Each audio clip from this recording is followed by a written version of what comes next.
Assalamualaikum warahmatullahi wabarakatuh. Kami dari kelompok 7 yang beranggotakan saya sendiri, Fulvian Irsyad Rahmaninov, Bulan Lutfianika, Kirana Alia Mantovani, Rosmia Rahmawati, Muhammad Noval Hamdani, Yulisma Eka Saputri, dan Jeremy Bonardo Saragi. Kami akan membahas tentang manfaat sosial bermain. Topik yang akan kami bahas antara lain adalah pengertian bermain, jenis-jenis permainan, peran bermain, fasilitas kelekatan antara anak dan orang tua, permainan fisik dan kompetensi, manfaat, dan contoh-contoh dalam bermain. Yang pertama kita akan membahas tentang pengertian bermain sosial. Bermain sosial diartikan sebagai keterlibatan dalam perilaku non-literal atau komponen penting dari semua bentuk permainan dalam konteks interaksi sosial. Terdapat 3 kemampuan yang penting menurut Garvey tahun 1983, yaitu seorang anak harus memiliki pemahaman yang kuat mengenali keberadaan dan mentaati aturan untuk bergiliran. Jenis permainan. Jenis permainan ini memiliki 3 jenis. Yang pertama, permainan fisik dan kompetensi sosial. Dalam permainan fisik dan kompetensi sosial dapat ditingkatkan dengan berbagai cara. Misalnya dengan metode cerita, metode karya wisata, lalu bisa juga dengan bermain sepak bola, bersepeda, atau metode bermain peran. Yang kedua, aktivitas bermain dan integrasi sosial. Aktivitas bermain terdiri dari 2 aktivitas bermain, yaitu asosiatif dan kooperatif. Asosiatif yaitu kegiatan bermain yang ditandai dengan adanya komunikasi dan interaksi yang terjadi saat sedang bermain. Sedangkan kooperatif yaitu kegiatan bermain yang melibatkan anak di dalam permainan bersama temannya yang ditandai dengan kerjasama. Contohnya seperti bermain blok, play, musik, creative movement, dan socio-dramatic play. Dan yang terakhir, bermain dan penerimaan kelompok teman sebaya bagi anak. Penerimaan teman sebaya dipengaruhi oleh berbagai perilaku yang menggambarkan kompetensi sosial anak dan berkesempatan untuk belajar bernegosiasi, melakukan kompromi, bekerja sama, dan melakukan eksplorasi ide. Bahkan berpengaruh pada perkembangan fungsi akademik, kognisi, dan emosi anak. Selanjutnya presentasi akan disampaikan oleh Kak Jeremy. Baiklah, di sini saya akan menjelaskan tentang peran bermain. Bermain memiliki peran yang penting bagi anak, antara lain membantu interaksi, keterampilan sosial, belajar, bekerja sama, dan membantu perkembangan kognitif. Ada beberapa peran bermain yang dapat membantu interaksi sosial pada anak, yaitu pertama, pembelajaran keterampilan sosial, di mana bermain juga dapat memberikan kesempatan bagi anak untuk dapat belajar, terutama dalam mengembangkan keterampilan sosial seperti berbagi, mengambil giliran, memecahkan konflik, dan berkomunikasi dengan orang lain. Yang kedua, belajar bekerja sama. Anak bisa diajarkan bekerja sama dengan jenis bermain kelompok, dan kita juga bisa mengajarkan anak pentingnya bekerja sama dan berkontribusi dalam mencapai tujuan bersama. Yang ketiga, meningkatkan kemampuan berkomunikasi, di mana bermain dengan teman sebaya dapat membantu anak dalam berlatih berbicara, mendengar, dan berkomunikasi secara efektif. Yang keempat, membangun hubungan sosial. Dengan bermain juga dapat membantu anak-anak untuk berinteraksi dengan teman sebaya dan membangun hubungan sosial yang kuat. Dan melalui bermain bersama, anak-anak akan dapat saling mengenal dan mengembangkan ikatan. Oke, selanjutnya saya akan membahas tentang memfasilitasi kelekatan melalui permainan sosial.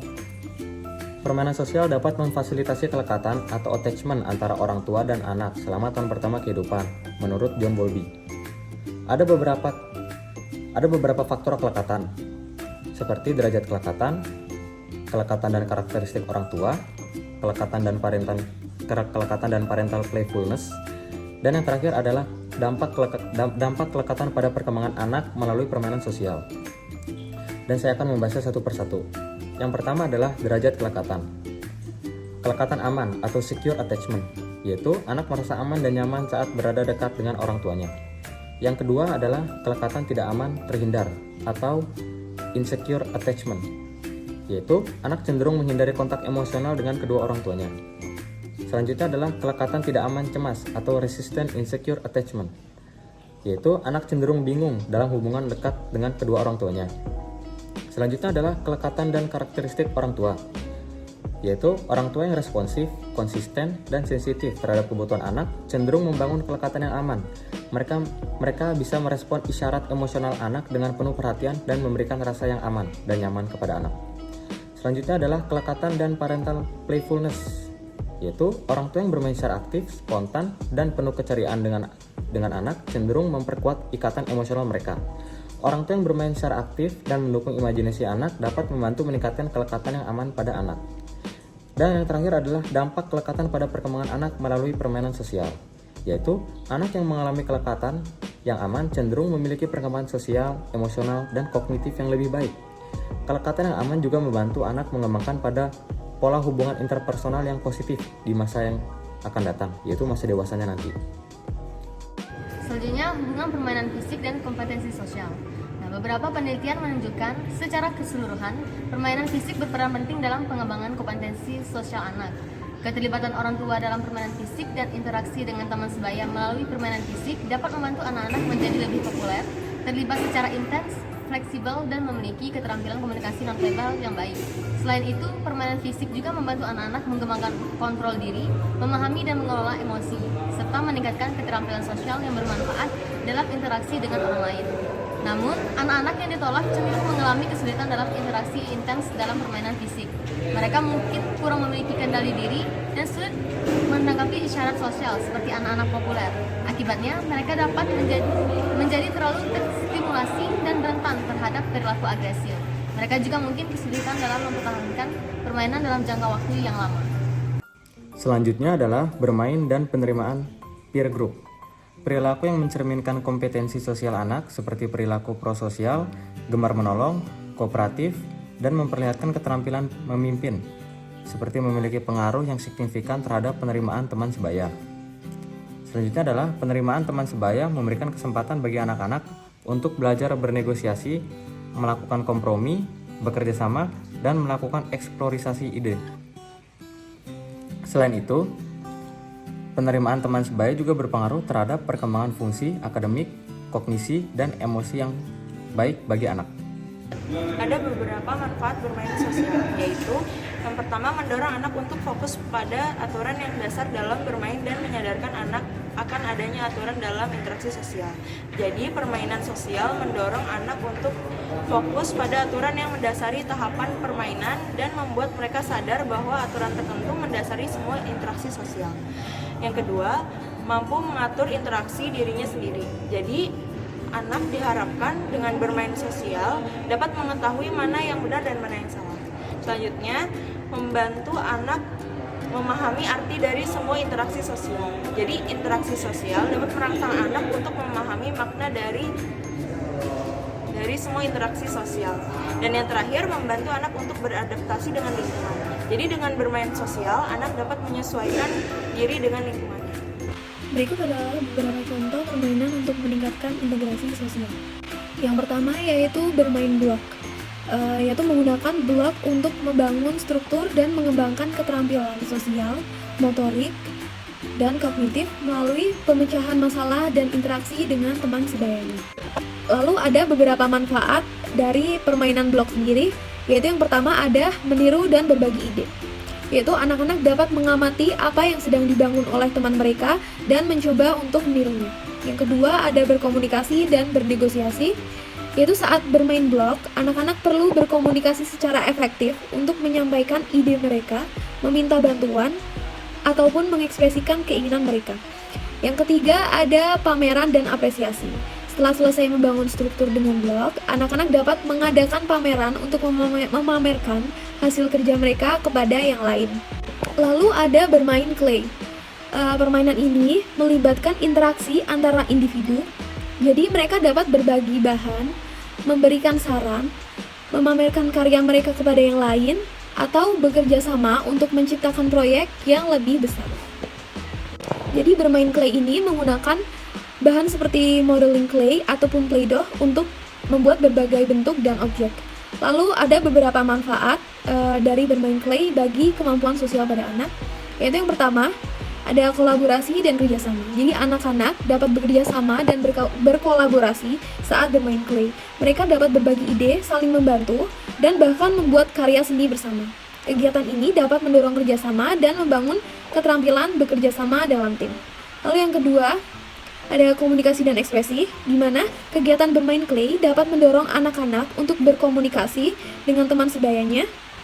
Mereka juga dapat berbagi ide, memberikan instruksi, atau menggambarkan karya mereka.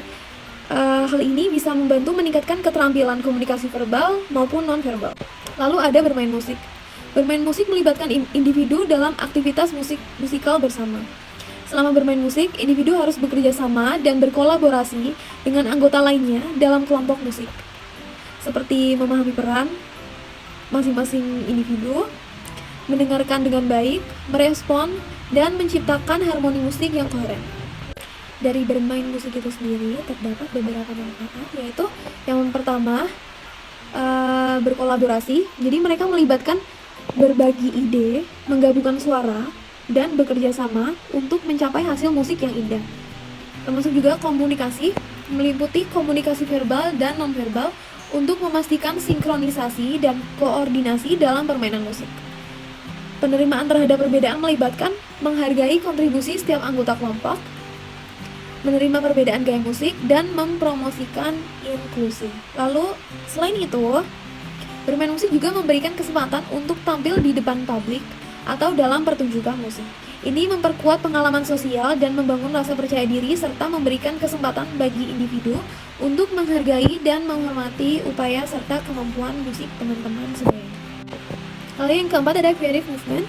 Creative movement melibatkan penggunaan tubuh untuk mengekspresikan simbol ide, perasaan, dan kesan indera seseorang. Tidak ada cara yang tepat untuk melakukan ini, dan setiap anak menggunakan pendekatannya sendiri, spontan dan individual. Oleh Joyce tahun 1994. Contoh spesifikasinya seperti bermain engklek. Jadi, melalui permainan creative movement ini, anak-anak dapat mengomunikasikan ide dan emosi mereka secara nonverbal. Mereka menggunakan tubuh mereka untuk mengungkapkan diri dan berinteraksi dengan teman-teman sebayanya. Proses ini memperkuat keterampilan komunikasi nonverbal seperti ekspresi wajah, gerakan tubuh, dan penekanan emosi. Yang kelima ada sosiodramatic play, di mana anak-anak berperan dan berinteraksi dalam peran sosial atau situasi yang mirip dengan kehidupan nyata. Contohnya bermain rumah-rumahan, dan lain-lain.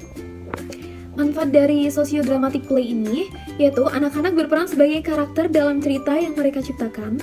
Mereka harus bekerja sama dalam kelompok, mengatur peran dan skenario, dan berinteraksi dengan teman-teman sebayanya. Ini melibatkan kolaborasi dan kerjasama dalam mengembangkan cerita, menghadapi tantangan, dan mencapai tujuan bersama. Baik, sekian presentasi dari kelompok kami. Jika ada kurang atau salah kata, mohon dimaafkan. Wassalamualaikum warahmatullahi wabarakatuh.